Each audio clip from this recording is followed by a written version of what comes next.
Hello random ladies and gents, I'm your wonderful host Omega, and welcome to Omega Reviews, where I review toys, movies, games, or whatever I feel like. I don't know.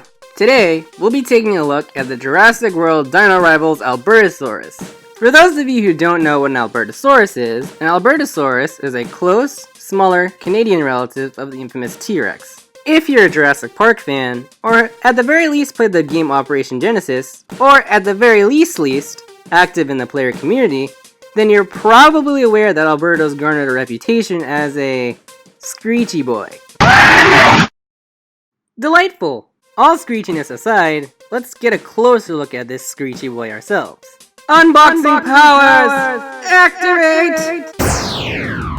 Right off the bat, the painting and sculpting are pretty nice. The dull greenish brown contrasting with the red and beige of the face is beautiful and striking, without looking outright cartoonish.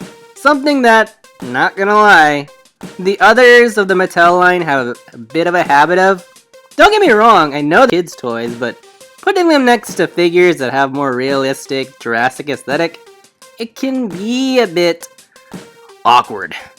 Thankfully, Albertosaurus doesn't suffer from this problem. The sculpting also matches the Jurassic World aesthetic, while being intimidating as hell. Although, I will say it matches the aesthetic a bit too well. If you look at the face, hell, look at the whole neck upward, it looks like a less grotesque version of the Indominus Rex from Jurassic World. Even though with the spikes on the neck. It feels like they started with an Indominus, then they realized, hey, we can just make a smaller dinosaur and sell an even bigger, out-of-scale Indominus for a ridiculous price! Delightful! That said, I will give them this. I am happy that we got an Albertosaurus, for whatever reason. It's always good to see a dinosaur toy line that isn't just T-Rex. But enough of my rambling. Back to what you came here for. Although the painting on the top part of the figure is great, the bottom part is a bit You could tell they were saving time, that's all I'll say on that subject. Painting aside, like I said, the sculpting is really good. The scar detailing on the face is beautifully edgy, adds that intimidation factor, along with the intensity of the red along the face and neck. The spikes along the neck are well detailed, but not overly spiky with slightly dull points, so unless you're super sensitive, these neck spikes are harmless. The neck itself is super posable thanks to its ball joint at the base, which can let us move the neck in all different directions. This can allow for different poses, and it gives the figure more life. Same goes for the tail, being on a ball joint where it can move in all directions similar to the neck. Moving upwards, we get towards the key trait of any carnivorous dinosaur, its jaws. Something that Mattel has done with their figures, not just the Albertosaurus, but most, if not all their carnivores, is give them posable jaws. Particularly the option to open and close the jaws. Which is refreshing, considering most toy companies either give you a posable jaw and leave it dangling in the air as if it was broken, which, not gonna lie, annoyed my soul as a child, or don't feature an open or closed feature at all. But I didn't mind and still don't mind as much because those figures tend to lack posability to begin with, or just look and feel fantastic on their own, making up for the lack of articulation. That said, while we do get the articulation and the option to open or close the jaws in this figure, it is a severe pain in the ass to open and close the jaws, with the sculpt making it pretty hard to open. And it doesn't help that the joints on the bottom jaw are incredibly tight. Although, this might just be my figure that has this, some other Alberto figures may have much looser jaws. Whoever has an Alberto, let me know in the comments to see if your figure has the same issue. That said, once you do manage to pry the mouth open, it reveals these wonderfully detailed, not too sharp teeth. I love the coloring having a yellowish tint to give the teeth a more natural look, as opposed to pearly white teeth as if the dinosaur brushes its teeth. Honestly, with the tiny arms, I love to see that.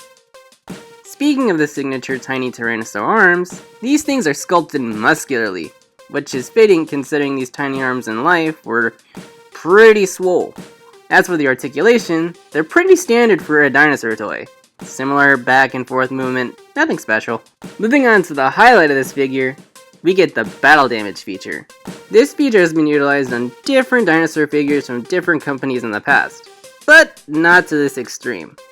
When the panel opens up, it reveals the fleshy insides of the Albertosaurus. The organs are rubbery to give them a more organ feel. I ate his liver with some fava beans and a nice Chianti.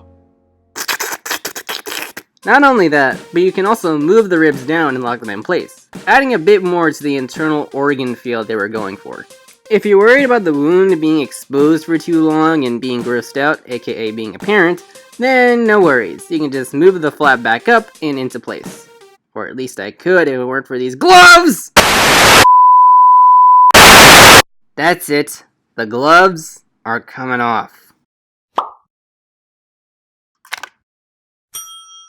As we move down to this juicy thigh, we can see it bears a more basic battle damage mark that can be seen on past figures, rather than the literal Kali Ma on the midsection.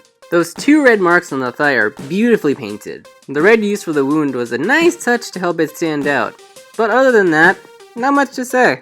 The legs have beautiful sculpting, giving a sense of strength with the sculpting of the muscles, and are surprisingly solid. Another amazing feature are the feet. A habit with two-legged dinosaur figures is to either make the feet big and flat, like someone took a mallet and smashed them into pancakes like Tom and Jerry, or to make them super solid and overly swollen, in order to support the weight of the figure standing up. And while Mattel does fall into that category of being guilty of this with their other figures, here, none of that. The feet look perfectly scaled with the rest of the figure while supporting the Albertosaurus' weight, to the extent where it can stand in a horizontal position without fear of falling over. There is some minor articulation of the ankle for extra posability, but other than that, nothing too special with the ankle swivels. The same can be said for the leg posability, which is the simple back and forth kick. Pretty basic, nothing too special. The legs have a meh spread. There's also a code at the bottom of the foot that you can scan for the mobile game, but I'm gonna be real here and say that no one plays that. At best, people look at it for future figures to be released, but other than that, no one really plays the game. The overall posability is pretty good thanks to the Alberto's ability to stand on its own 2 feet. Pun definitely intended. You can have the Albertosaurus sit in various different poses, and you can pose with other figures to create some intriguing scenes to display on your shelf. That's not to say you can't play with it. It is a kid's, and children's, toy after all. The plastic on the figure is durable, so you can easily play with it with little worry of breaking. Unless you throw it down like a flight of stairs or something. I don't know, kids are weird. When compared to other toys, this guy is a big boy. Here's Safari Limited Giganotosaurus, Jurassic World Fallen Kingdom Pachyrhinosaurus, Wicked Awesome Toys, yes that's the name of the company, Lapras, and Tiny Turbo Changer Shockwave.